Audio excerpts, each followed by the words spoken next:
What is Project Gorgon doing to earn these MMOers' trust? It's a really good question. Ooh, that one's a tough one. I'm Marvel. This channel exists to connect gamers to MMOs they'll love. In this series, you will hear answers from a Project Gorgon game master covering questions you asked, including monetization, accusations of a GM abusing power, future content, and more. Thanks for watching, and subscribe for more MMO content. Awesome. Something I found deeply fascinating, collating questions from different MMO communities, was that despite the source being different, the questions categorize themselves non-randomly, meaning that depending on someone's exposure, the degree of exposure to Project Gorgon, that almost always dictated the type of question that they asked. But in terms of the categories, we'll go through these and you'll get a sense of the types of questions different types of players are asking. So we'll first start with the core, most loyal, active players. These likely are VIPs, or if they are not currently, they have been, or if they're not now, they likely will be.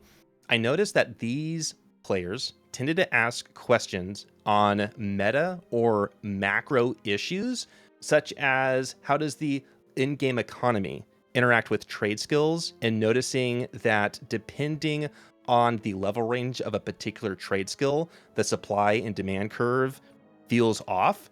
There's a couple people who asked what's the developer's perspective when it comes to veteran player culture, in that some people felt, I wouldn't say bad, but they were conflicted about, do they help new players power level?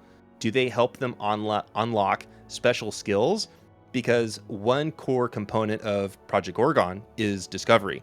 And so there can be an ironic pull between developing a player culture that is fundamentally benevolent and generous, yet also could overexpose a new player and ruin the exciting nature of discovering something for yourself. Moreover, there were questions about how inventory space should be managed at different level ranges. Also, at my level, I'm about 30. When you loot a mob, there are a lot of buttons to push. And so that over time can feel laborious. And I could kind of go on with different types of questions like that. They even get into specific dungeons being expanded, or the vampire combat line from Kickstarter. When will that come? Or even something like a curse, in particular, the butterfly becoming an actual animal form. And so there are these very specific niche questions that correlate with a lot of in-game time. Yet I also noticed that, of course, these current players, those who asked these types of questions, were generally very favorable of Project Gorgon as a game, and they also held the development team, including you, in very high regard. And I think that is telling and suggestive, in that there are other MMOs that most of us play that may not favor where their game is currently at, and they also may not hold their development team in high regard. Yet the players who commented and asked questions to me, and admittedly, there is some filtering, there is some selection process with that. Yet, nonetheless, these individuals were overwhelmingly favorable on both regards. And so the question with respect to them, again, I quickly surveyed 10 different questions, maybe detailing them in a blog post, or maybe we could circle back for another conversation going into depth with the specific ones. But with respect to players who have been around a long time, they're current players, they've purchased the game, maybe even they're demo players, so they're sufficiently interested to actually try the game. They've downloaded, they've installed it, they've gone through a certain percentage of the early onboarding process. Or a current VIP player, maybe they're someone who is you, but a 5 years ago version of you. They're a community leader. What is Project Gorgon doing from a GM perspective, from a development point of view, to keep these players happy? Well, probably the biggest thing for them, the ones that have been here the longest, is trying to keep up with new content, because they've been here for years, and it does start to get stale after a while, and burnout is real. We try to keep things as fresh as we can, but it's one of the setbacks of being a very, very small indie team. It comes slow. and unfortunately there's not a whole lot we can do about that. But we try to listen to them the best we can, and we try to give them new content that's interesting. With that said, what's interesting about the new content component we've even talked about as you shared your story, we were able to touch on a lot of different categories of what content is in Project Gorgon. It's different than, for example, in ESO, Elder Scrolls Online, in which content could be just a new static dungeon that's on a daily roulette, or uh, uh, maybe Black Desert Online, in which there's a new grinding area that you can repeatedly do ad nauseum. Content in Project Gorgon, while there are repeatable content and there are new areas to grind, at the same time also has social content, and it also has, I don't know if life skill is the way to say it, but the different in-game events, the GM collaboration with players, there's social content involved as well. I imagine, and again shape this understanding just before we got into talking about these categories. Well, maybe I can ask it more pointedly. Is it your full-time interest to keep driving that type of content that's a bit more dynamic? So instead of simply releasing a new zone, that content for these longtime players really is a collaboration with someone like yourself.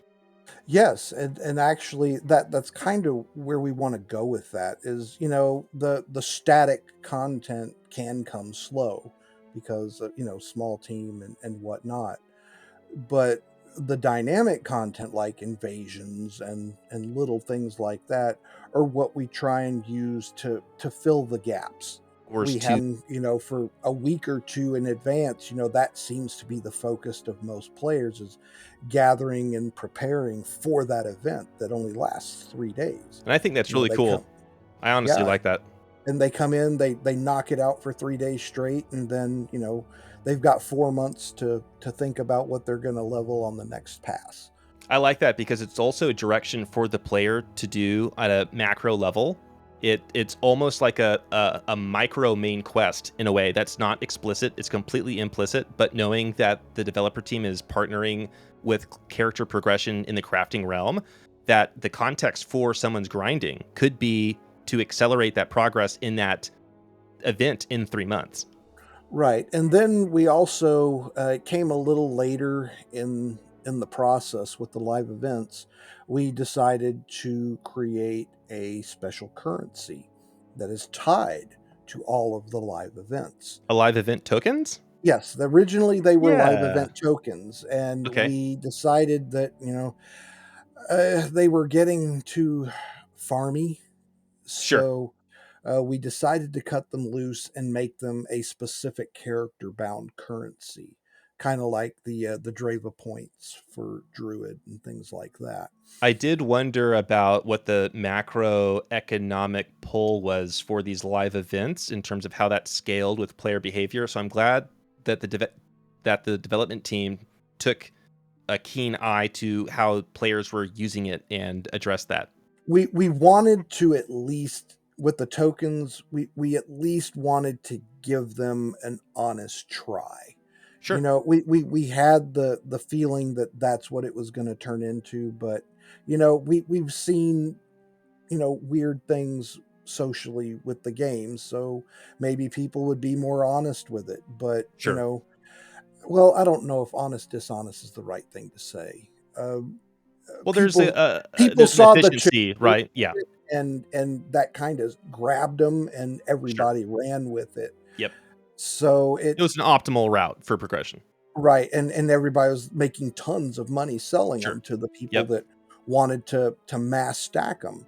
Yep. And the intent of the live event rewards for those was meant to be, long haul, something you should work towards, Yep. Kind kind of of like an rewards. alternate advancement type of long haul character development. Right. So we decided to cut them loose and go with the uh, character bound type currency. Now, Hmm. what this allowed us to do is, with the tokens, we were having to become so restrictive with what you could do with the events that it was kind of starting to choke out the fun. Mm. So with the character bound currency, we were able to loosen those restrictions up a little bit. One last question I had about keeping current players happy is the balance between new content and bloated systems, or too many systems. Kind of like if you're juggling and people keep throwing balls at you, there's a point at which it's difficult to make sense of it. Or there's, when you walk onto a beach and there's, I don't know the number, 10 billion pieces of sand, you start to lose sense of each individual piece of sand, and instead you look at this one giant beast, this beast of a beach. And so with respect to looting, a question that came up was, and I hinted at this earlier, that when someone loots a corpse and they have a shovel, they have an autopsy knife, they have a butcher's hatchet, all these different tools that relate with all these different skills, it can suddenly get, I don't know if overwhelming is the right word, but it can almost feel like a time tax in terms of you have all of these systems, all of these items you need to level all of these different skills. And so from a development point of view, how do you balance creating new content, new skills, new items for characters while still ensuring that whenever they go through the combat loop, every time they kill a mob, they don't have to regret or fret clicking all of those buttons at that end screen? Ooh, that one's a tough one. That one would probably be a better question to hit Citon on directly during probably the next town hall session. I don't know. I don't Yeah, know if yeah. I don't know if I could give a good, honest answer on that myself. Well, what I love about what you just said was you brought up a town hall. What is a town hall? Basically, our town halls are, we announce it and we start taking general questions, kind of the Ask Me Anything format.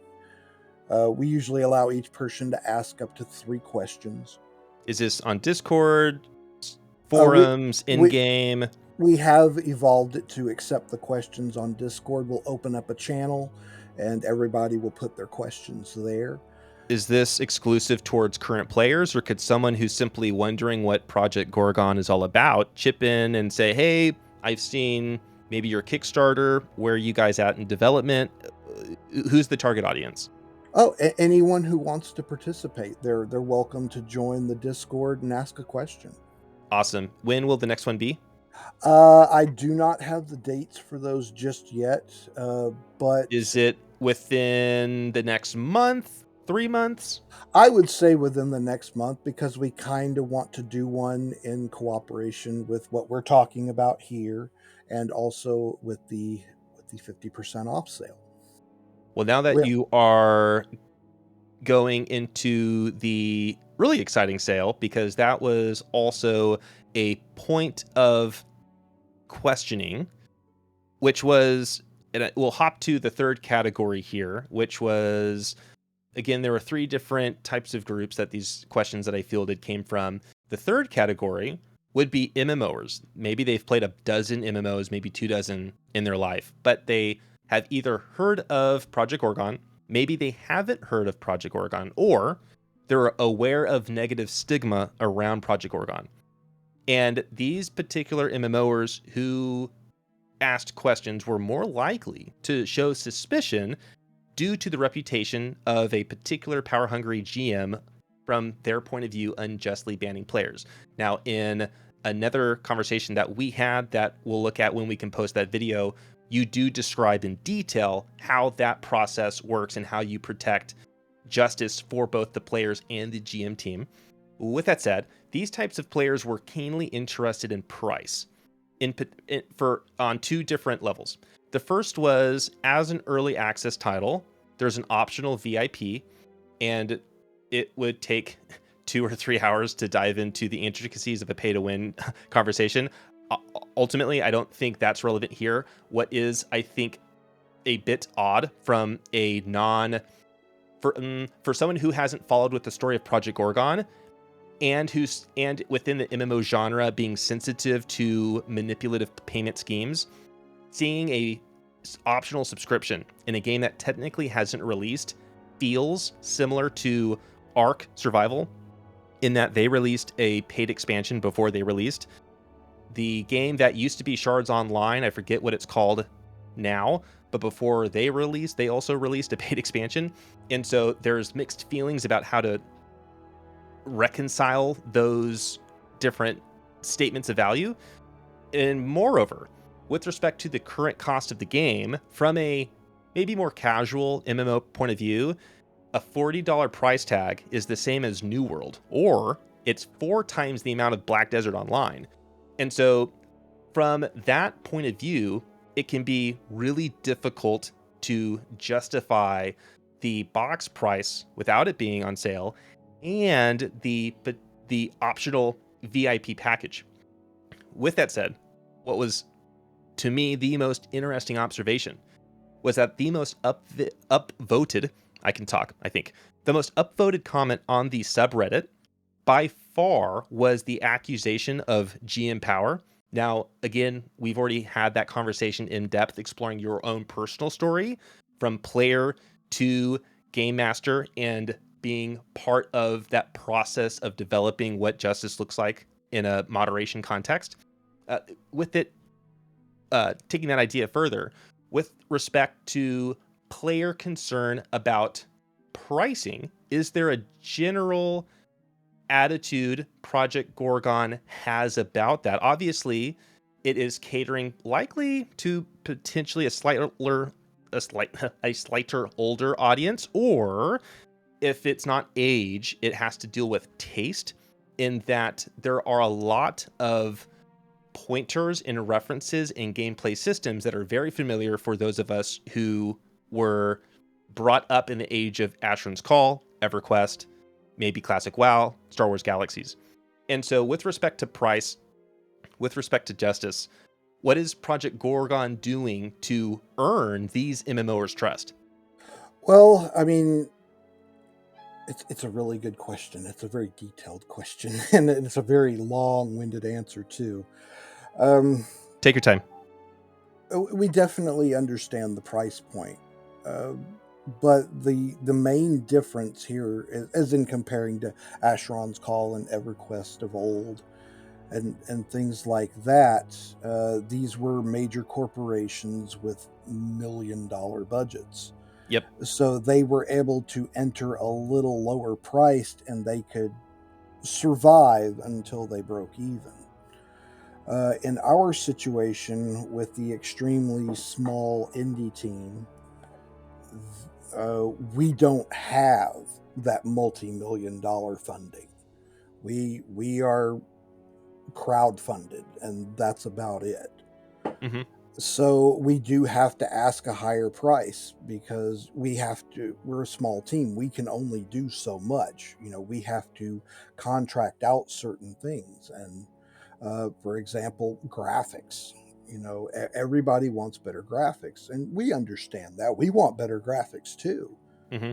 But the snag with that is graphics, whether they're mid-range or triple A, are very, very expensive. Mm-hmm. So we have to make that money somehow.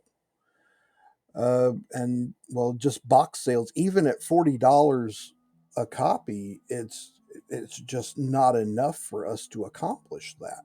Mm-hmm.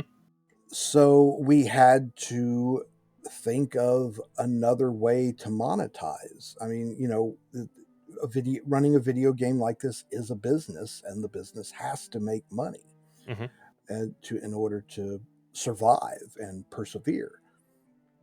So we first started out with the backer packages, and For Kickstarter or for pre-Kickstarter?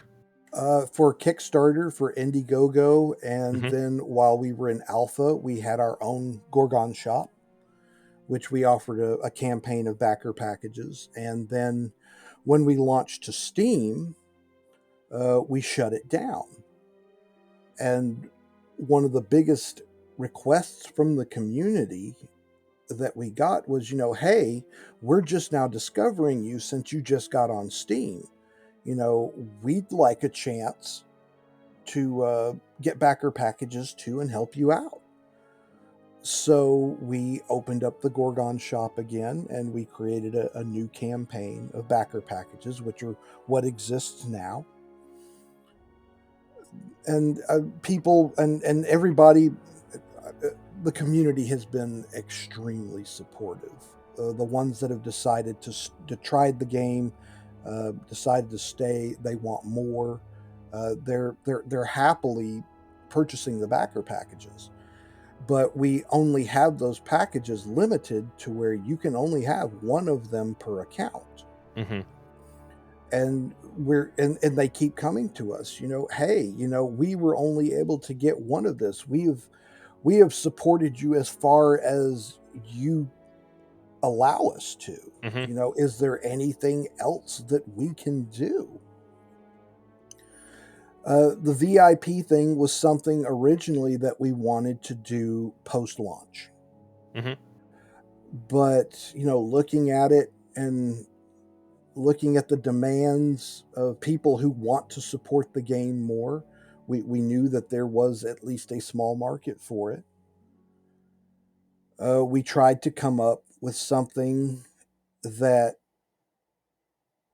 yes, it will benefit a player to an extent, but we try our best to avoid that nasty phrase "pay to win." And to that point, likely in a separate video, we talked about pockets and how these can add inventory space. Now, correct me if I'm wrong, but is it true or is it generally accurate that someone using cloth armor with the fully developed pocket augments can, even though they're a free-to-play player in that sense after they purchase the game, they can have more inventory space as a result of simply playing the game than the added inventory slots as a result of supporting the game through the VIP system?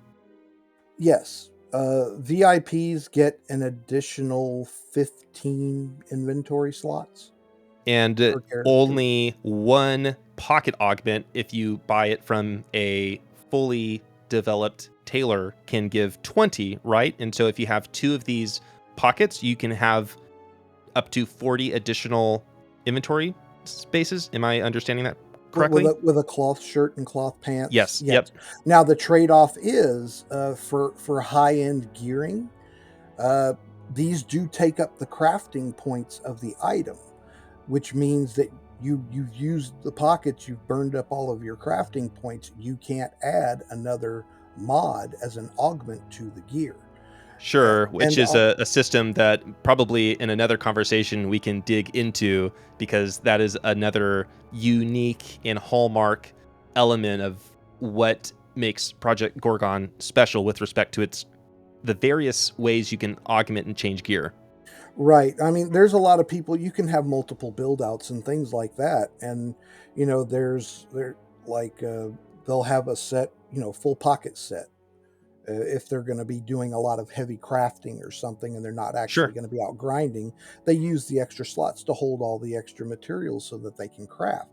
And then when they want to go jump into Gaslit Keep or something like that, they'll actually put on a set that you have less space, which means you can only loot so much. But There's an uh, interesting choice there, yeah, nonetheless. you basically have to choose: do you want the extra slots or do you want the extra kill power? Yeah, in So 15 slots, as someone who has a level 30-ish character and using levels, I'm speaking analogously here. Technically, there's no character level, but I'm aggregating two different combat skills to say they're roughly level 30. right. 15 inventory slots, it is helpful, but there's no sense of it being a game-changing amount. And something that you emphasized that I think is not understood, and I didn't know it either, was the VIP system. Maybe there could be a marketing change in terms of maybe it's called the supporter program or something. That aside, it sounds like this was an idea sourced by the community, by people saying, we want to support you more than you're allowing us to. So this was not a greedy reach to manipulate player behavior and through a psychological whip extract money from their wallets. Instead, over time, the development team has actually put restrictions in place not to take money, but the players themselves have been wanting to invest more and more because they so believe in the game. Exactly. And it's a balancing act, because Sure, the line of, is it pay to win or is it not pay to win, is going to vary to every single person. The sure, line is not in the exact same place. sure. So we just kind of had to pick where it was, and we have to go with that. Either you're going to agree with it or you're not going to agree with it. So I mean, And we just yeah, have to take that gamble. and I think that's going to be true with every decision any developer ever makes about any given action, right? There's going to be a reception to that action. And I hope that the development team, and we're part of the solution here, is doing a better job sharing that story. Having followed Project Gorgon for many years, I had the best I was generous, I suppose, in my interpretation of the VIP program. I also, running my own business I have a side subscription business I run, understand the unique complications and difficulties of having to release constant content to users in a way that you can budget out and plan accordingly. At the same time, operating in a space that's very sensitive to pay to win. And so I hope that the development team can lean into the player derived storytelling, because again, in the first part of our conversation here that will likely be released as another video, a lot of the best ideas in Project Gorgon have come directly from the community, and the monetization model is no different. Now, we could talk about whether or not $40 is generally worth it for all MMOers, but with respect to that price point, there will be a time in the near future when that will temporarily be reduced. What do you have to say about that? That's right. And we get a lot of chat. I get varied responses from everybody that plays the game. There are those that say, I happily paid the $40 and I'd pay $40 more. And there's some that I waited for it to be on sale, and that's perfectly fine. Sure. We're glad they bought the game. We're glad that they're here and playing, Yep. and helping us test this out and turn it into what it's going to become. But oh shoot, I lost my place. Oh, you're fine. So, with respect to players who they see the $40 tag, they think early access, interesting ideas. Obviously, it's still baking in the oven. Right, $40 may be too much. If it was a little lower, they may be more interested. Is right, there and something on the horizon that may tickle their fancy? absolutely. Well, actually, probably by the time this actually launches, we will be into our first ever 50% off sale. We and, and we get the varied feedback. I'm fine with the price point. It needs to be a little lower. They're saying $20, not $40. Okay, fine. We're going to give it a try. You say $20 is the line, we're going to go 50% off. There's your $20. We're going to see what happens. But also, we wanted to do this to invite more people in that are hindered by the price point, simply because we need more testers. We need more diverse data.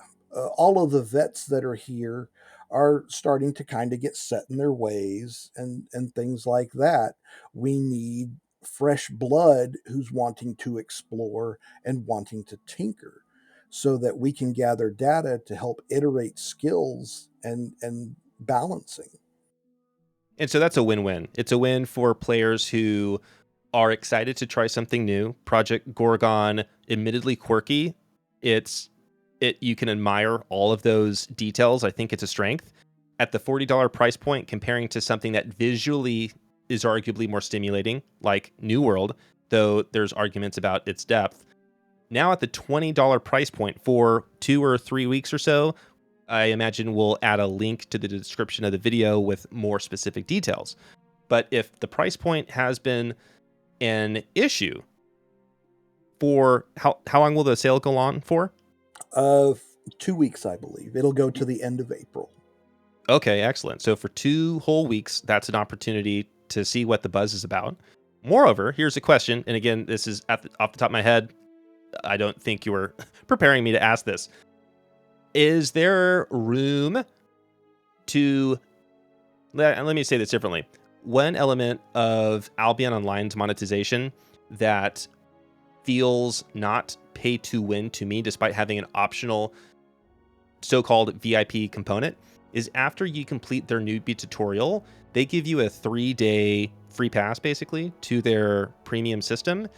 Would Project Gorgon benefit in the long haul of after someone ends their time in the newbie area to have a temporary access to the VIP system to get a sense of not only the benefit it provides to players, arguably, I don't think it's really pay to win, but also to help share the story in that, hey, they've tasted what this VIP program is all about. It actually isn't pay to win.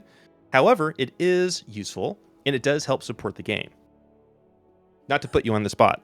Right. Well, I mean, the argument is sound for new players. They're going, new players are always struggling for inventory slots. So, I was one of them.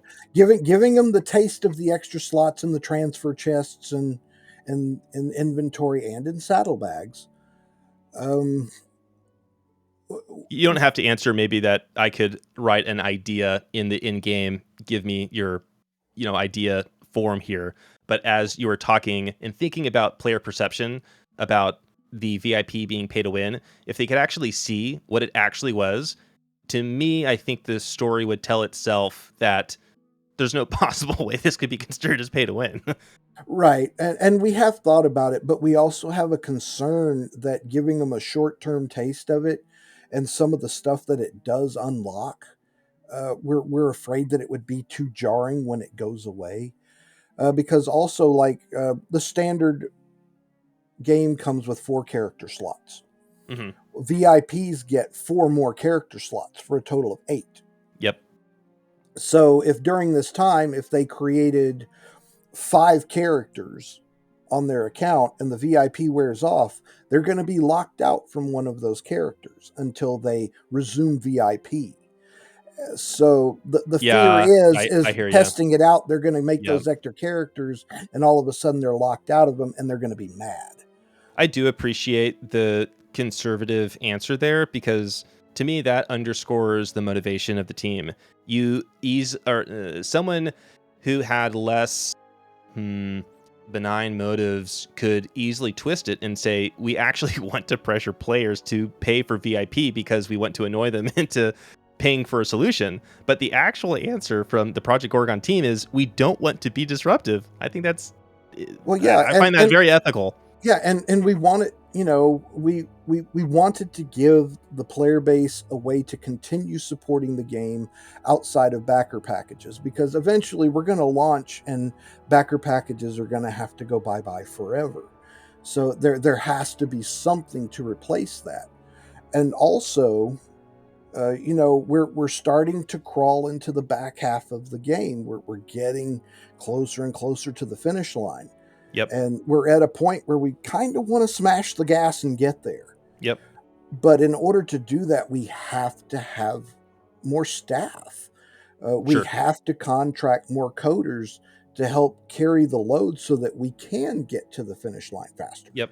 So 100% of the VIP revenue solely goes to hiring more contractors, more staff, so that we can get there faster. That makes total sense. I believe that, someone who owns my own subscription business. I hope that explanation lands as reasonable to our listeners. And I appreciate the answer you gave earlier about not wanting to provide a frustrating experience to players and not trying to monetize it. So many modern MMOs do the exact opposite. So to know that it's a core value to go in the other direction, despite knowing it's going to affect your bottom line, I think is admirable. Yeah, I mean, we stay pretty honest about it. If you want to support the game, by all means, grab VIP, grab a backer package. If you're just satisfied with just buying the game itself, thank you for joining us. Sure. It's 100% optional. If you want to support us, go for it. If you don't, that's fine too. We're just glad you're here.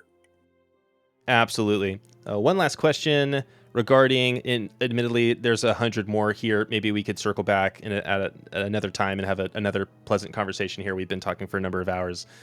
Thank you, by the way, for extending your evening to this extent. Oh, Uh, absolutely. there was a middle category of players. So the first question or round of questions were about current players. The one we just finished in terms of cursory view were the MMOers on the outlines. Here, there's a middle range of typically former players. They once played, or they are very interested viewers, meaning they've seen a number of videos. Maybe once when the Twitter account was active, they were a follower. They were part of the legacy, maybe the story of Project Gorgon, but they were never actually bought in players. Most of the questions there had to deal with a conspicuous degree of, there's a better way I can ask this. They were wondering how to track how Project Gorgon has actually developed, meaning at a glance, if you look at a cursory view of screenshots, blog posts, they felt like it was hard to get a sense of progression. Now, as a player, since I've been mostly active since around December or so of last year, there's been a number of very big patches that introduced, I think late last year, there was an upgrade to the animation control logic, which Yes, greatly we improves actually animations. right, we completely upgraded the animation engine from the stock Unity system to a hybrid Mechanim system. That was immediately noticeable, and that was one of the first things I noticed after jumping back into the game. Number two, the horse system, the mount system, was finally introduced, which is a great boon for a lot of overland travel. And then there's been quite a bit of miscellaneous upgrades to UI, different graphic settings. I know Eltabule had a graphical upgrade, not necessarily with respect to models, but the way the zone was rendered. And then Yes. I think there was also some in-game maps that were introduced. I'm still too low level to play them, but since late last year, there's been a number of big patches. However, it's more obvious to me as a player, but I could see someone on the outskirts looking at the visual quality of the game, it being a bit harder to track with how much has this really progressed. So with that said, what's Project Gorgon doing to better address the concern of the interested players that if they could just cross that line of trust and belief in the trajectory of the game, they would play it, but just looking at it from a distance, it's hard to tell. What's Project Gorgon doing to address those? Well, first off, I want to point out that a lot of those things that you just labeled off are because of backer packages and VIP. I'm glad you said that. It allowed us to bring Nick on board, and he has been doing an amazing job Who's Nick? on Nick. He is one of our contract coders that Okay. we have brought in with the backer and VIP funds. He has been focusing on UI and animation. So all of these neat new all this UI love that we've been getting over the last few months, that's all Nick. That is the VIP dollars at work. Thank you, Nick, if you're listening. Yes, thank you, Nick. A lot of everything is amazing. Uh, it's probably safe to say if we hadn't brought on Nick, we would still be waiting for horses. Huh. So I mean, he has lightened Sighton and Strand's load considerably, and it has allowed us to hit the accelerator and get to the finish line a little faster. I'm But glad that you brought up the immediate value of the VIP package. I honestly still don't love the name VIP, but the fact that number one, it was player generated, and number two, there's explicit evidence since I've been playing of its impact. It shows the value. Oh, absolutely. And we want to keep going with that. And you know, our VIP numbers are constantly growing daily. I mean, it may just be one or two new VIPs a day, but the number is That always scales. going up, I'm climbing glad to up. hear that. I'm glad to hear that. And we're excited to see that number climb because Yep. that helps us do more faster. But to go back to the initial question, we do have a free demo. You know, it is level restricted, it is zone restricted, but it is not time restricted. So anyone can download the demo, log in, and see what's going on for themselves. You know, they don't have to rely on somebody streaming it or anything like that. They can go in and see for themselves and make their own decision. Question on that. Has it been A/B tested with respect to games like Black Desert, New World? There's, I'm sure, a number of others have free weekends instead of a demo. Do you think that type of model would be worth experimenting with? We have talked about it, but just going back to the demo seems like the logical solution because if we were to do a free weekend, they're probably not going to get any further than what they would in the demo anyway. So I think we're probably going to stick with the demo. Thank you for your answer. With respect to the moving up here in my notes,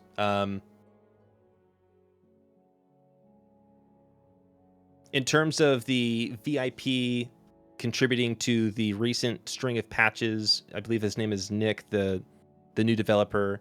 Uh, is there anything else to add in terms of the more apparent, more conspicuous development evidence for people who would be interested to play? They just need to be tipped over the edge.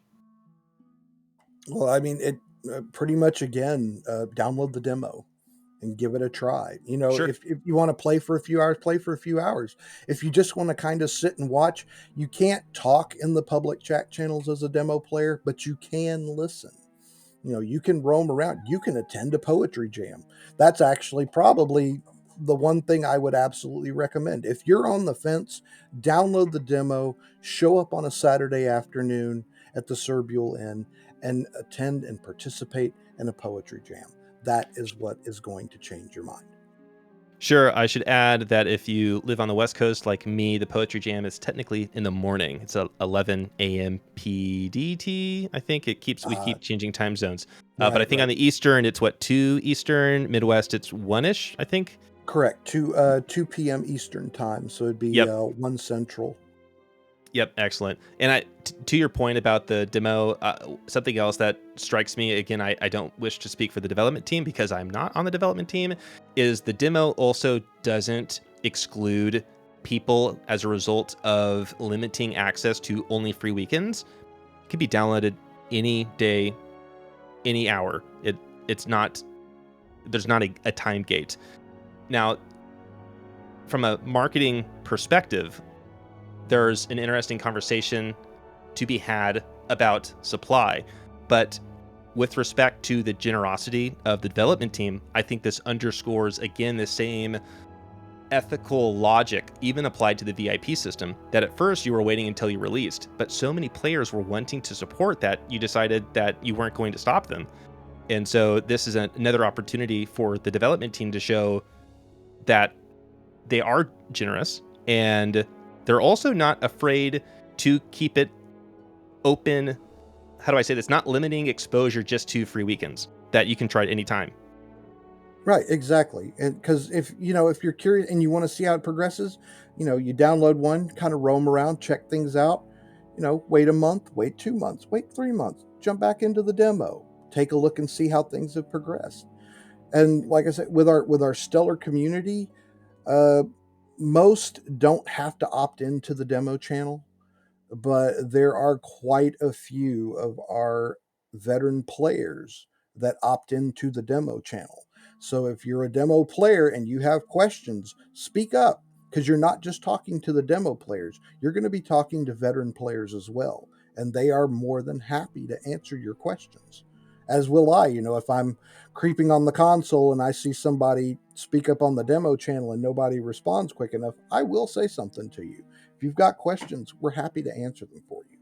That's a good point of distinction, that even though you don't have access to a public channel, you have your own special demo channel, which is actually a boon because, like you mentioned, veterans with respect to the culture of benevolence and giving back in Project Gorgon, I imagine, I speculate admittedly, that many of the most generous players have a keen eye on that demo channel to do exactly what you're describing. Yeah, and I usually point it out every now and then because sometimes a change in the game or something will unsubscribe them from the demo channel and they actually have to type the join command to get back into it. But I could well, technically with Steam we're not allowed to pre-announce sales and things like that. So but I will kind of hint at people, we might be looking at an influx of new players. Make sure you're in the demo channel and everybody's join demo, join demo, join demo. We're waiting. Sure. So, with that said, again, as a reminder, the last 2 weeks of April, Project Gorgon will be 50% off, so $20.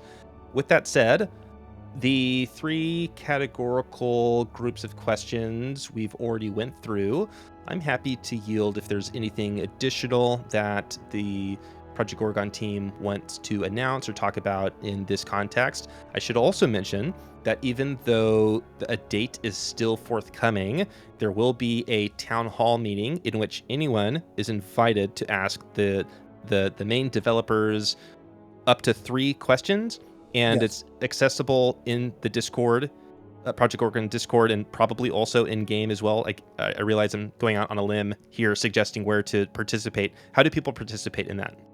All they have to do is connect to our Discord server, and I believe that's discord.gg/Project Gorgon. They can Oh, join easy up. peasy. Great. Yeah, Yeah. and they can. Well, we'll probably have an announcement there pointing you to which channel to go to. You ask the question. We'll pick through the questions. We'll usually pick about 20 or so, and then we will all collaborate on the questions, come up with answers, and then there will shortly after be a dev blog released, which will Great. answer a large chunk of those questions. Awesome. I'm glad to hear that the dev blogs, not all of them, but probably many of the ones I've read, were actually a result of questions from the community from these town halls. Yeah, we've started doing this format since we got our official PG server going, and it seems to work really well. So we did quite a few of them in the beginning, and we are coming due for another one again. We do like doing them because we want to try and keep everybody as informed as possible, but there are some things we do want to keep secret. Of course, sure. So, with that in mind, is there anything else you would like to talk about? Oh goodness, what haven't we talked about? That's a good I'm question. scrolling through my notes going, okay, well, We talked about that. We talked about that. We talked about that. oh, let's see. Currently, the one thing, because I know one of the questions was, what is the dev team currently most excited about? Yep. Well, really, what we're excited about is what's going to be considered the crown jewel of the game, and that is the capital city of Statehelm. Hmm. Statehelm is pretty much the central point of the game's main storyline, which really hasn't been released in its entirety. We kind of wanted to keep most of it under wraps until we got closer to launch. Okay. So we are starting to extend what is already existing. But Statehelm is going to be freaking huge. I mean, the entire city is a zone. I imagine. So, I don't know much about this, but by zone, is there another in game area in terms of space that's similar that people who No. are currently playing, are you implying it's larger than many overworld zones? Well, for example, if you look at Serbule, Yep. Serbule has the land around it, and then it has the keep. Yep. Well, imagine if the town is the zone. Does that imply that there will be urban warfare? You Maybe. don't have to get into specifics. I don't want it to be spoily, though. But there is going to be a massive amount of content tied around it. I mean, it's so big, we're probably going to have to chop it up into several updates, maybe even double-digit number of updates. There is so much content. Interesting. Is there a timeline associated with this? Obviously, the generic answer is when it's ready. Yeah, So, unfortunately, that one is when it's ready, but we also have to finish creating the road to State Helm. does that imply other zones? Yes, like Povis is along the way. I know there should be at least one or two more zones that we're going to need for the road to get there, and that's also why we Interesting. wanted to get horses out, because it's going to be a Uh, long trip, and you're going to need a mount to get there. So, because well, I it's a appreciate the long run. journey side of that. Yeah, well, I appreciate that, and that it kind of touches on another feature. Feature is probably too strong of a word, but distance is impactful in Project Gorgon, which is another value of the new mount feature system. And I'm glad that that's going to be explored through extended topography, and that there will be this almost journey to Mordor type of progression to this State Helm. I think that's the name of the zone you were calling it. That Yes. it's this precipice, this, like you said, the crown jewel of the game. So I'll be excited when that comes out.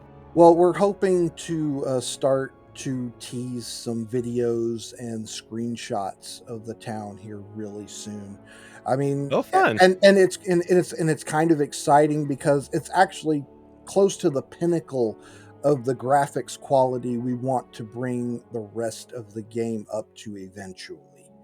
Interesting. So MMOers who may be on the sideline about graphical quality, they can take a look at these screenshots as a sample of what the direction will be.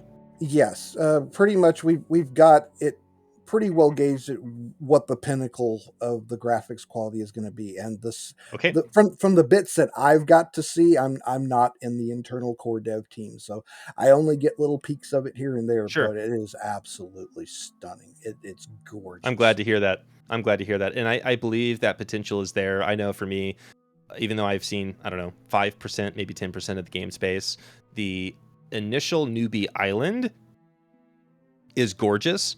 The way the textures, the topography, the lighting, the rolling hills, that's a very inspiring zone to me. And I'm sure there are other more recent additions that capture that same sense of grounded realism almost.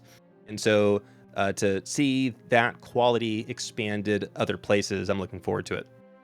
And then also, State Helm's going to house a lot of unique content. Well, for example, one of the big things that everyone is excited about is housing. And Yeah. State Helm is Yeah. going to Uh-huh. be the first neighborhoods. So Okay. you can either live in purchase one of the very expensive houses, or you can go live in an apartment in the State Helm slums. That'll be interesting to look at those features. I imagine these aren't hidden behind a paywall. No, absolutely not. Now, mind you, in one of our backer packages, we do offer a free house, but Sure. you can absolutely acquire one without the package. Sure. Sure. There's going to be a lot of high end skills that are only going to be available in State Helm. Oh, okay. I That makes can sense. actually give you one small example here. Uh, there's one that we're looking at Is this that a brand new skill that's being developed specifically for that area? well, I guess you could say that. Let's say, for example, you can gain the ability to give your sword sentience. I don't know what that means, but it sounds cool. You give it basically a personality. It Very will interesting. it I will look forward to seeing what that looks it'll like. make your sword much stronger, But the downside to it is now that your sword can talk, it's going to nag you and beg you to do whatever it wants to do. Kind of Like, reminds me of an extension of Ursula's curse. yeah, and like the kitten items, that's made from the souls of dead kittens and things like that. If you haven't stumbled across those yet, I haven't, but I'll keep my eyes out for them. and Interesting. So there's this interactive, dynamic storytelling. It's a sort of a trade-off with the power you'll obtain. right, but you made your sword stronger, but now it's like, okay, I want to go kill my favorite monster. Why haven't we killed any spiders today? I'm not going to help you kill anything until we go kill a spider. Well, that'll be fun to see how players interact with that. So yeah, there's going to be all kinds of stuff like that, and then of course higher level unlocks for the skills. We get a little bit Sure, closer to sure. that Yep, 100 level cap, yep. and also with that, to kind of touch on why there are so many skills in Project Gorgon. I think we're up to around 120-ish skills in the game now, and there's still a lot to come. Wow. The one of the main reasons is you get to level 100 by XP. Hmm. And then there's still going to be levels 101 to 125, which is going to be considered the quote unquote end game zone. Hmm. In order to achieve those extra 25 levels, you have to accrue synergy levels. Hmm. And you can only get them by leveling another skill. Yep. For example, with sword, calligraphy has a lot of extra levels for sword. Hmm. I think cooking has one. I could be wrong. There's a lot of skills. It's hard to keep track of them all. Sure. But I know cooking gives one for knife fighting and things like Hmm. that. Hmm. So we have to have enough skills to cover giving 25 synergy levels for Yep. every skill that's out there. Yep. Because not only is that going to be for combat skills, that's going to be for crafting skills as well. Oh, cool. So synergy is sort of the alternate advancement in game for Project Gorgon, yet it uses still the core original 100 levels, but through that system you can level other skills past that point. Right.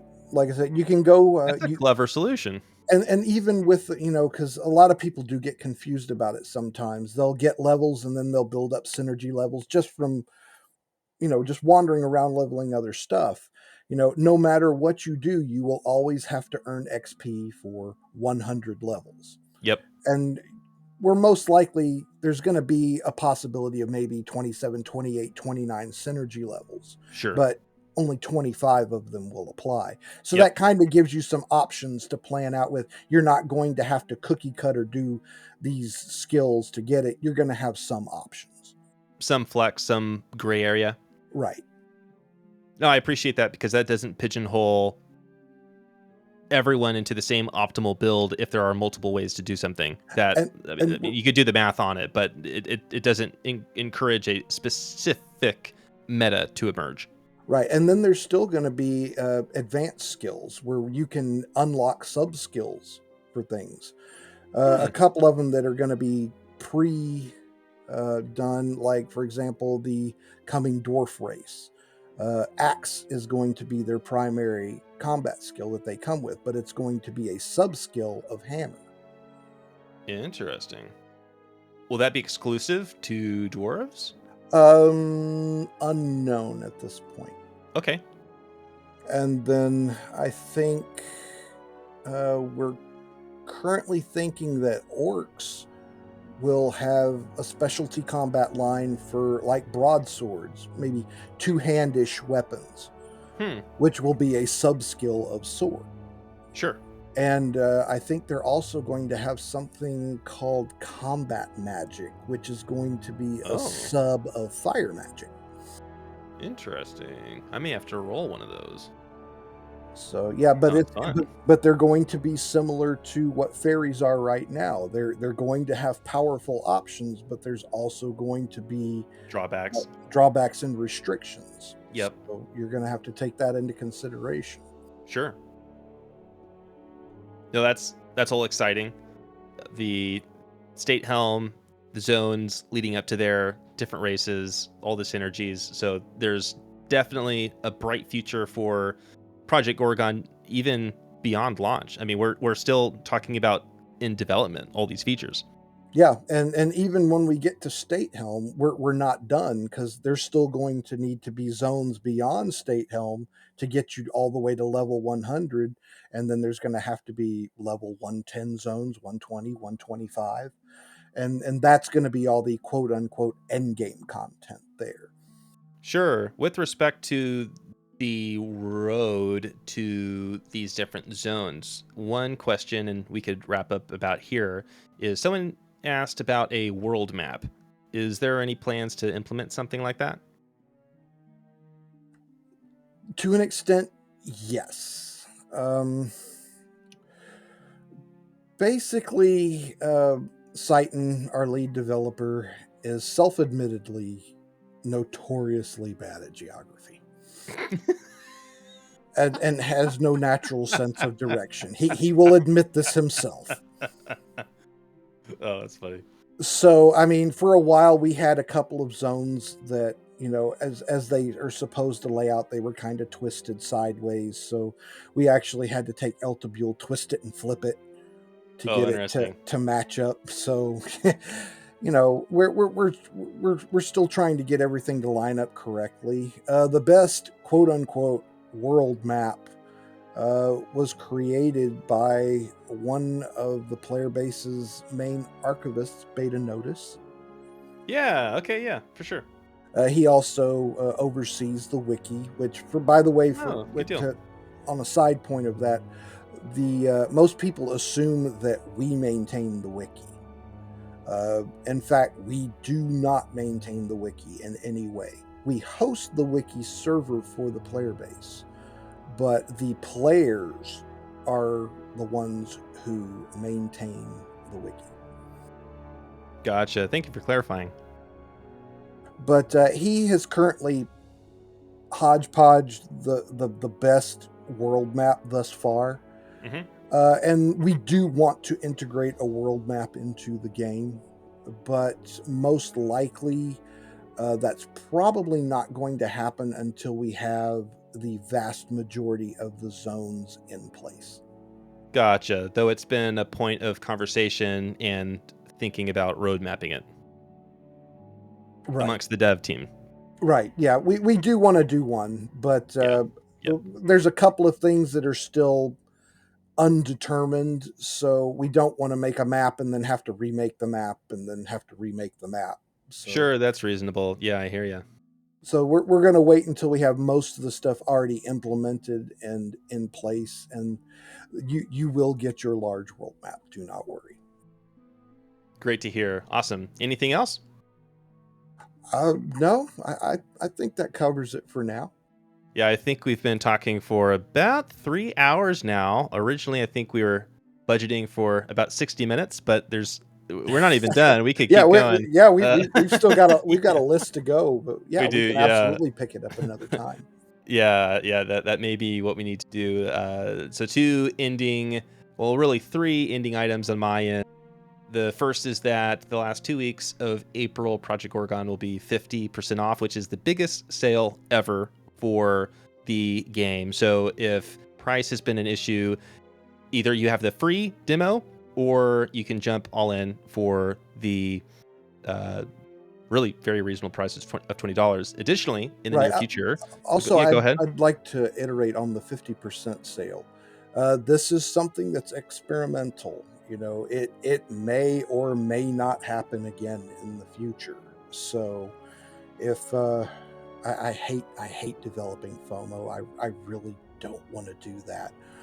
But you know, if price point was your main concern, now is the time to jump in. I mean, if we get a very outstanding turnout and response, we will definitely consider doing it again. But you know, if everybody doesn't deliver on that threat, then it might be the last time we do it. And that's reasonable. Again, it's an experiment. It's understanding what that balance is between supply and demand. So, yeah, I think that's totally reasonable. Also, about that same time, maybe a little later, there will be a town hall in which anyone, after you join the Discord, can ask the main development team up to 3 questions. Excellent. And then in the future, still to be defined, there's a ton of updates coming down the pipeline with respect to State Helm, in-game sub-skills, races, graphic updates. It's a bright time in Project Gorgon's development, and so a lot to look forward to. Yes, lots. We're pretty excited about it. We're hoping we can get it over the finish line soon. Absolutely. And with the growing number of VIP supporters of the game, hopefully that becomes a reality sooner than later. Absolutely. And we're looking forward to having a surge of new players. We're hungry for that feedback and bug reports. We need those the most. That's what keeps us going. That's what keeps iterating this game. That's what's going to keep making it better than what it is already. Absolutely. Awesome. Well, thank you for the conversation, and we can circle back to see what another round of endless conversation can look like. Sounds like a plan. Awesome. Thank you, man. Appreciate it. Have a good one.